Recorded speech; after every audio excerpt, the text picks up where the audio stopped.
With Pride Month celebrations recognising LGBTQ+ history and culture over the last few months, our team here at Leftover Currency thought, what better way than to highlight the occasion than looking into some LGBTQ+ figures on coins and banknotes. Throughout history, whether that be in Britain or any other country, many world leaders who, because of their sexual orientation and gender, would today be seen as members of the LGBTQ+ community. And today we're here to celebrate the fact that their portrait is seen on many of their world banknotes and coins. Firstly, we have the gold aureus. The gold aureus is highly wanted by collectors because of its purity and value, as well as its historical interest. This coin shows Elagabalus, who was a Roman emperor who lived a fortunate life that allowed for open expression. The emperor was known for using names for himself, such as queen, mistress, wife, and lady. He was even said to have openly married the male athlete Zoticus in a ceremony in Rome. Elagabalus was assassinated. Elagabalus was assassinated in 222 AD. But the coin lives on, with the average price being around 4,000 on eBay. Next, we have a coin picturing Isabella of Parma. Isabella was married to Archduke Joseph of Austria, but Isabella was really unhappy in her marriage and sought out the love of her husband's sister, the Archduchess Maria Christina. Many of the letters from Isabella to Maria still exist to this day, and their relationship lasted until Isabella sadly died during childbirth at the young age of just 21. Another coin that has captured our attention is the coinage of Alexander the Great. It is believed by historians that Alexander had a male companion, called Hephaestion, his general. Despite him being married, lots of people thought the relationship between the two was romantic. Whatever the case, the coin's worth today stands around £50 to £3,000 depending on its condition, rarity and desirability of the coin. Now, let's move on to banknotes. In 2001, the Bank of Lithuania issued a 10 litres note.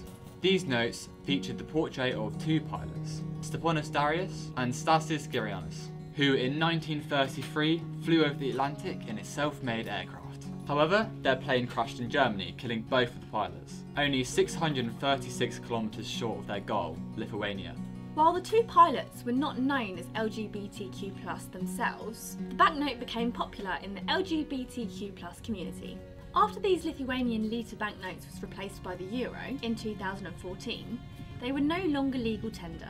But that didn't stop some people from paying good money for those banknotes. Next up, we have the talented FRIDA KAHLO. FRIDA was a Mexican painter known for her portraits, self-portraits, and works inspired by Mexican nature. FRIDA is celebrated for many things outside of her artistic talent, including her openness for female sexuality. She disregarded the limitations of gender and let herself be attracted to the creative spirits of both men and women. Her modern attitudes have solidified her status among artists in the LGBTQ+ community as she transferred her ideas into her artwork. So obviously, after watching our paper versus polymer video, you will know that the £50 polymer banknote was released on the 23rd of June 2021. Now this date is particularly special. Why is that? Well, Yeah. You tell me. It's your line. As it was the birthday of the LGBTQ+ icon and Second World War codebreaker, Alan Turing. But you might be asking, why is this relevant? Well, let's briefly run you through Turing's background. Turing studied at Cambridge before becoming a key figure in the breaking of the German ciphers during the Second World War. Yes, and Turing's crack of the Enigma code was greatly connected to the war ending quicker. However, in 1952, 7 years after the war ended, Turing was convicted of gross indecency because of his homosexuality. Turing pleaded guilty and was immediately dismissed and barred from working for the British Security Services. And tragically, Turing died just 2 years later. Today, his portrait is featured on the new £50 polymer note. This is a huge revelation for the LGBTQ+ community, and we could not be more happy that his enormous efforts and achievements have been officially recognised. We hope you found this video interesting, and let us know if there's anyone you think should be on a banknote or a coin who is a part of the LGBTQ+ community. That's it from us. Please like and subscribe, and we'll see you in the next video.